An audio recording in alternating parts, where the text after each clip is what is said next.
वज़ीर आज़म अपोजिशन के नाम बिगाड़ी है, अपोजिशन वज़ीर आज़म इमरान खान पर टॉन्ट कर रही है। हबीब साहब ये बताएं, अब हुकूमत भी हमें कॉन्फिडेंट नज़र आ रही है, वो तो एक ट्रम्प कार्ड की बातें भी करना शुरू कर चुकी है। फिर दूसरे एंड पे अगर हम देखें तो कुछ अरकान को अपोजिशन ने हुकूमत के अपने साथ मिला ली है, वो भी कॉन्फिडेंट है, कह रहे हैं कि बस अब जहाज़ जो है बकौल मरियम नवाज से किसी वक्त भी पुराने पाकिस्तान में लैंड कर जाएगा। बकौल आपके काउंट डाउन शुरू हो गया है, तो अब असल पिक्चर है क्या? देखिए, जब सूरत हाल यहाँ पर आ जाती है तो उसका एक मंतकी नतीजा होता है, एक पार्लियामेंट के अंदर और दूसरा पार्लियामेंट के बाहर। पार्लियामेंट के बाहर जितने भी पाकिस्तान के अंदर रहने वाले लोग हैं, चाहे वो बाइख्तियार हैं, चाहे वो मेरे जैसे बेख्तियार हैं, चाहे वो साथ जैसे पढ़े लिखे लोग हैं या मेरे जैसे कम पढ़े लिखे या ना पढ़े लिखे लोग हैं, उन सब के जहनों में हमेशा से, या आप यूँ कह लीजिए कि कोई बड़े बड़े सरकारी अफसर हैं या हम जैसे दाल रोटी अपने चलाने वाले कलम से, ये सारे लोग जो हैं इनके दिमाग बेसिकली हर जगह पे इस वक्त एक कन्फ्यूजन है। और वो कन्फ्यूजन ये है कि इमरान खान का क्या जाना इतना ही ज़रूरी है, या इमरान खान अगर चले जाएंगे इस तहरीक अदम एतमाद की कामयाबी की सूरत में तो उसके बाद क्या होगा। तो लिहाजा इसने एक कन्फ्यूजन क्रिएट कर रखी है। ये हर जहन में कन्फ्यूजन है। जो आपका सवाल है ये बेसिकली हर जगह का सवाल है। दूसरी बात यह है कि जो ऐसे मौके पे जब हालात यहाँ पर आ चुके हों, देखिए अखाड़े में जब कोई पहलवान दो उतरते हैं तो उसमें से कोई भी हारने के लिए नहीं उतरता। बिल्कुल। दोनों डंड बैठ के उतने ही ज़ोर से लगाते हैं, दोनों उसी तरह आके शोर मचाते हैं और दोनों यही दावे करते हैं कि वो जीत जाएंगे, लेकिन अल्टीमेटली जीतता कोई एक है। बिल्कुल। और इस मामले में भी हम देख रहे हैं कि जो पोस्चरिंग है, अगर आप PMLN की, पीपल्स पार्टी की और मौलाना फजल रहमान की देखें तो आपको ऐसे लगता है कि जैसे अदम एतमाद तो बच्चों का खेल था, वो तो हमारी मेहरबानी थी कि हम 3 साल से नहीं कर रहे थे, वरना हम जब चाहते कर लेते। अच्छा, अगर आप इमरान खान साहब की सूरत हाल देखें तो उनकी पार्टी चिल्ला चिल्ला के कहती थी लेके आओ तहरीक अदम एतमाद, लेके आओ, कल की देर क्यों करते हो, आज लेके आओ, ये कहा करते थे ना। बिल्कुल।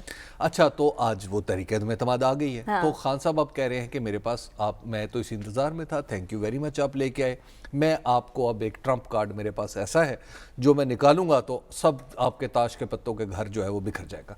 देखिए, ये पोस्चरिंग है। जो रियलिटीज हैं वो तल्ख हैं।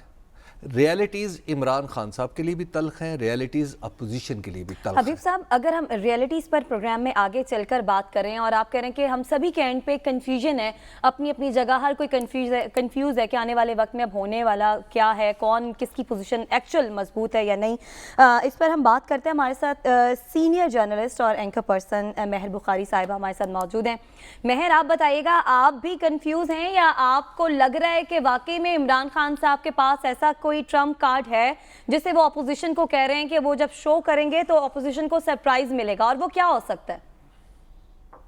जी, मुझे नहीं लगता ऐसा कोई तुर्क का पत्ता है जो अपोजिशन को शो करेंगे तो उससे कोई सरप्राइज मिल जाएगा। या तो इत्तेहादियों की 17 नशिस्तें, वो 17 वोट हैं कि जो अगर वो अगले 24 से 48 घंटों में ले आए, जिनकी उम्मीद कर रही है हुकूमत, तब पलड़ा भारी हो जाता है। या तो जो अपने मुनहरिफ अरकान हैं, डिसिडेंट्स हैं, उनकी तरफ से कोई 1, 2, 3, 4 का ऐलान आ जाएगा कि फवाद चौधरी साहब ये कह चुके हैं कि 12 मुनहरिफ अरकान में से 7 को मना लिया गया है, 5 से भी राब्ते हो रहे हैं। तो यही 2 तुर्क के पत्ते हैं, क्योंकि ये जंग तो पार्लियामान के अंदर होनी है और ये तो सिर्फ और सिर्फ नंबर गेम है। तो कोई भी पत्ता अगर आपने बाहर आजमाना है, आप आजमा सकते हैं उसको इलेक्शन कैंपेन। महर बुखारी साहिबा, ये बताइए कि ये जो दरमियान में कुछ इंटरनेशनल इन्वॉल्वमेंट की बात हुई, जिसके बाद फिर कोई इस तरह की भी कंस्पिरेसी थ्योरीज चली कि शायद चौधरी निसार साहब के साथ मिलके चंद लोग ऑपोजिशन के टूट जाएंगे in light of revolutions of international funding, and तो क्या इस तरह की भी कोई आपको रिवर्बरेशंस इस्लामाबाद में फील हो रही? जी, चौधरी निसार साहब is a very interesting issue जो एकदम सर उठा चुका है। मुझे ऑनेस्टली लगता है कि वो चौधरी निसार साहब एक ऐसा मुअम्मा है जो वो खुद ही उलझ भी जाता है, सुलझा भी लेते हैं जब कहते हैं, मगर वो चुप का रोज़ा खोलने का कहते हैं, कब खोलेंगे, किसके साथ खोलेंगे, आई डोंट थिंक कोई जानता है। But at this point in time I do not believe sincerely कि उनको अगर आगे लाया भी जाए या वो अपनी ऑफिशियली शमूलियत का ऐलान भी कर लें, उससे कुछ बदलता है। पंजाब के अंदर शायद बदल सकता है, या पंजाब के अंदर वो कुछ लोगों को हिला लें, مگر سینٹر کے اندر ان کی اب وہ ریچ نہیں رہی پی ایم ایل این کے صفوں کے اندر, جو وہ پہلے ایک ان کا کلاؤڈ تھا. اچھا وہ اب نہیں آج رہا. آپ لوگوں کی اسلام آباد کے جرنلسٹوں کی ملاقات بھی ہوئی پرائم منسٹر سے, ظاہر ہے وہ تو آف دا ریکارڈ تھی, میں اس بارے میں تو نہیں پوچھتا, لیکن یہ بتائیے کہ جو 27 کا جلسہ ہے, کیا یہ صورتحال میں کوئی ایسی تبدیلی لا سکتا ہے؟ اگر فرض کر لیتے ہیں کہ وہ بہت بڑا جلسہ ہے, وہ اتنا ہی بڑا جلسہ ہے جتنا عمران خان نے 2011 میں کیا تھا یا اس سے بھی 2 گنا ہے, کیا وہ جلسہ صورتحال میں کوئی تبدیلی لا سکتا ہے؟ عمران خان صاحب کا بڑا انسسٹ کر رہے ہیں اس جلسے پہ. جی بالکل, مجھے لگتا ہے کہ یہ جلسہ لا سکتا ہے تبدیلی صورت, اس کے اوپر ایٹ لیسٹ بینک تو حکومت کر رہی ہے. حکومت چاہتی ہے کہ یہ ایک جو کرائسس ہے, جو ایک قسم کی پینک ہے ان کی اپنی صفوں کے اندر, یہ جو ہے فیصلہ کن ثابت ہو یہ جلسہ, اور کر سکتا ہے. مجھے لگتا ہے کہ ایک قسم کا جو انسٹیٹیوشنل پریشر بھی ہم دیکھ رہے ہیں دارالحکومت میں بیٹھ کے, جس کے بارے میں سن رہے ہیں, وہ اپنی جگہ بدستور قائم ہے, اس کے اوپر اثر انداز یہ جلسہ ہو سکتا ہے. It depends how many numbers he brings out, اور کیا جذبہ لوگوں کا ہو, اور یہ امید حکومت اگر جلسہ شو ہو بھی جائے, اور جو ابھی مزید شاید لوگ جو پریشر کے اندر ہیں پارٹی کے اندر عمران خان صاحب کی کہ وہ شاید چھوڑ جائیں, اگر یہ ان کو کنسالیڈیٹ بھی کر لے تو یہ نمبرز گیم پرابیبلی پوری نہیں کرتا, از واٹ جو کہ آپ کی بات سے سمجھ آ رہا ہے. تو کیا پرائم منسٹر صاحب بلف کر رہے ہیں؟ ڈو یو تھنک کہ ہی از جسٹ بلفنگ دس کہ میرے پاس کچھ اس طرح کی بات ہے جس کی وجہ سے میں تحریک عدم اعتماد جیت جاؤں گا؟ از دس جسٹ اے بلف؟ ساتھ صاحب, how is it a bluff? مجھے تو لگتا ہے کہ اس سے بہت واضح فرق پڑ سکتا ہے. If he brings out the numbers which he's wanting to bring out, وہ اگر یہ واضح پیغام چلا جائے اتحاد کو بھی کہ آج بھی عوام میں وہ مقبول ہیں, اور وہ یہ کوشش یہی چاہ رہی ہے حکومت کہ ہماری پاپولیرٹی اس پیک کی ریفلیکٹ ہو جو 2014 کے دھرنوں میں ریفلیکٹ ہوتی تھی جب یہ باہر بیٹھے ہوتے تھے تب. تو اگر یہ ہو جائے تو اتحادی ایک فون کال کی مار ہے, اشارے کی مار ہے, ادھر بھی واضح پیغام چلا جائے گا. جن حلقوں کو یہ لگتا ہے کہ وہ غیر مقبول ہو گئے ہیں ان کو بھی واضح پیغام چلا جائے گا. جو منحرف اراکین ہیں, جو کہنے کو تو یہ کہہ رہے ہیں کہ آف کورس ہم حلقوں میں جا نہیں سکتے, پاپولر ووٹ نہیں رہا, ان کو بھی واضح پیغام مل جائے گا. اگر ہم آج کی تاریخ کی بات کریں تو اب آپ کو لگتا ہے کہ اس وقت تک حکومت جو چاہ رہی ہے وہ بیانیہ بنا چکی ہے, وہ سمپتی جو عوام سے لینا چاہ رہی ہے وہ حکومت اسے لینے میں کامیاب ہو جائے گی, اور جو کہ آپ بات کر رہی ہیں کہ اتحادی ہو یا پھر منحرف اراکین, وہ اسے جانچتے ہوئے کہ پی ٹی آئی ابھی بھی اتنی ہی مقبول ہے, واپس آ جائیں گے؟ جی عمر رباب, دیکھیں یہ واپس آنا ابھی جو لینا چاہ رہے ہیں اتحادی وہ دینا نہیں چاہ رہے عمران خان, انہوں نے وہ آفر ٹیبل پہ نہیں رکھی, تو وہ تو کام کرنا نہیں ہے. ڈیل وہ سٹرائک کرنا نہیں چاہ رہے اداروں کے ساتھ, اتحادی جو چاہ رہے ہیں ان کو دینا نہیں چاہ رہے. جو منحرف اراکین ہے وہ کھل کے آ کے ابھی تک انہوں نے اپنی پوزیشننگ واضح کی نہیں ہے. So at this point in time ان کا سب سے بڑا ایک جو اسٹریٹجی کے طور پہ ان کے پاس ابھی پتہ ہے, جس کو ابھی ترک کا پتہ کہہ رہے تھے, وہ عوامی زور ہے, عوامی جلسہ ہے, جس کے تھرو وہ اپنی اسٹرینتھ اور پاپولیرٹی اور مقبولیت دکھائیں گے. تو مجھے بالکل لگتا ہے کہ یہ کہیں نہ کہیں ہو اس لیے بھی سکتا ہے. یہ اگر یہ نہ ہوا تو پھر گیم اوور.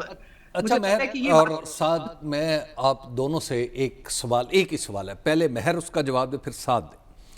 مہر یہ بتاؤ کہ آپ کو کیا لگتا ہے کہ ظاہر ہے وزیر اعظم سے بات میں بار بار کہہ رہا ہوں کہ وہ آف دا ریکارڈ ہے, لیکن ایک ماحول ہوتا ہے نا, کیا پی ٹی آئی ایک لمبی جنگ کے لیے تیار ہے؟ ایک تو میں کہوں نا کہ جب استاد واقعی ٹی وی پہ آ کے بیٹھ جائے نا تو پھر سارے اسٹوڈنٹس ہی بن جاتے ہیں, پہلے میری باری پھر سعد کی باری, چلیں پہلے میں جواب دوں. تو مجھے لگتا ہے کہ یہ حکومت آخری منٹ تک لڑے گی. ان کو جو آفرز دی گئی ہیں اس کے اوپر یہ اس کو قبول کرنے کو تیار نہیں ہیں. میں نے جس طرح کہا جو اتحادی مانگ رہے ہیں, اب تو مانگ رہے ہیں باقاعدہ طور پہ, وہ بھی دینے کو تیار نہیں, تو یہ لڑیں گے. بینرز بھی لگے ہیں بلکہ تو مختلف جگہ پہ آرام سے. جو یہ ایک دیکھیں جو کور ووٹر ہے نا عمران خان کا, وہ گیلونائز ہو گیا ہے, اس کے اندر جذبہ آ گیا ہے, اس کو ابھی غصہ چڑھا ہوا ہے کہ یہ زیادتی ہو رہی ہے ہماری گورنمنٹ کے ساتھ, یہ کیسے ہو رہا ہے. اور جو آپٹکس ہیں, جو آپ کے آصف علی زرداری صاحب, شہباز شریف صاحب, مولانا صاحب ایک ساتھ پریس کانفرنسز کر رہے ہیں, ایک ساتھ مل کے بیٹھ گئے ہیں, یہ آپٹکس جو ہیں this is going in favour of Tehreek Insaf, this is going in favour of Imran Khan.